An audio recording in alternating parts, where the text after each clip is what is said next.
why I'm the Godfather. And that to me, that's something that means a lot. Because here's something that most people don't realize. Most of the cats that I rocked with didn't rock with me in the very beginning. There was nobody out there but me and Unknown and Roger. That was it. Everybody else was in elementary school or junior high school. Keeping it 100. Everybody else, when I first started doing this in 1979, everybody else was in junior high school. Most of them weren't even in high school yet, because not a lot of people are within 5 years of me. Okay, the only person that's close to me in age is Yella, and he graduated in 1980, I believe it was. So even if I was doing things in 1979, he was in junior high school. Dre and everybody else was in junior. He was in there. He was a junior high. He was all of them was in junior high school or elementary. So if I'm doing what I do in 1979, they don't know this story. And back then, we didn't sit around and talk about what I did. They knew I was a DJ. I had a club. Most of the guys that came into my radar met me between Dudos and Skate Man. A few of them met me Eve After Dark. Dre, Yella met me Eve After Dark. Okay, they transitioned with me to Dudos, Skate Man, and all in the World Class Record Group. But they weren't around when I was doing mobiles. Thank you, Willie Mo. Willie Mo, that's my dude. They weren't around when I was doing in the very beginning. They weren't around for the very beginning of Eve After Dark. They don't know the story, so they can't tell it. Unlike so many cats that can tell the story of East Coast hip hop. Everybody knows that Cedric was the spot. 520 Cedric was the spot. Everybody knows the date. They know Cool Herc. Okay, but they don't know what his road to Cedric was. And fortunately for me, I'm a hoarder. I got shit from all over. So I have the receipts from 1979, 1980, 81, 82, and I still got a few people that was around that can not really verify, just support my story. We hear about you a lot. We hear about Roger a lot, RIP. But we don't hear a lot about Unknown unless it comes directly from your mouth, being there at the beginning. Why do you think that is? I mean, I didn't even know until maybe 6 months ago that Unknown would produce 6 in the Morning, which is arguably the biggest, when the first, gangster rap song of all time, if you want to say from the West Coast. But why do you think Unknown is not mentioned with the likes of you and the likes of Roger? I know, he just don't like the limelight at all. He don't like it. He's just never been that way. He's never been in out front person.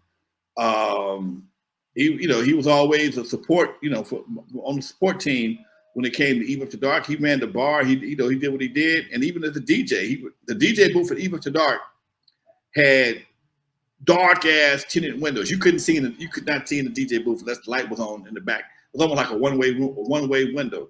And he loved it. He closed the door and he'd do his thing. He talked shit the whole 9 yards. Good DJ, but he just didn't like doing it in front of people. I don't know whether he's shy. I always teased him about being in the witness protection program. That was always my story. Yeah, you're in the witness protection program. That's why your ass don't want to be on TV and nothing like that. But I have to speak up for everybody, because if I don't speak up, ain't nobody gonna know nothing. That's why I do all I do, so that we'll have some type of history that's pre-existing to N.W.A. Gotcha. Shout out to Unknown DJ, man. Keep your questions coming, guys. I'm copying and pasting them all, and we're gonna definitely do a segment where we answer all the questions. But Lonzo, I wanted to talk with you about. I actually wanted to do our bit where I read a rap line to you, and you give me your thoughts on it. I know there was a time where you wanted to be a Panther, and we're gonna talk about that in a little while. Lonzo had his Panther days where he was about to be a Panther on us, Huey P. Newton. But I'd love to hear your thoughts on these lyrics. This one is from Tupac, and it's the song Changes, one of my favorite. But it goes like this. First, ship them dope and let them deal to brothers. Give them guns, step back and watch them kill each other. It's time to fight back. That's what Huey said. 2 shots in the dark. Now Huey's dead. Talk to me about talk to us about Huey P. Newton, the Panthers, you know, any conspiracies behind his death, and specifically those lines from Tupac right there. You know, if you ever want to see how people operate, you got to get COINTELPRO. That is a document that shows you how they actually operated against the Black Panthers, us, everybody. They found a way to they hire black folks to go after black folks. And it's been happening forever. And it's meritorious. That's the word I memorized, meritorious, something like that, where they hire people who look like us to subvert our organizations and come in and create dissension inside the organization. They will send letters back and forth because they knew they had beef. They send letters back and forth between the two organizations. And Huey was allegedly either Huey or one of the guys allegedly was kicking it with a white girl, and they didn't like that. That was all anti the movement, and it just created so much havoc. At some point in time, it just destroyed everything. And one thing I think people forget: these guys weren't no old dudes, man. These guys were in their teens, 18, 19, doing this shit. Huey P. Newton was a doctor. He had a doctor's degree. Okay, he wasn't no dumb dude by no means. And when you see them creating situations that made us self-sufficient, they didn't like that. And it's been going on for decades, whether it was in Oklahoma or any other city.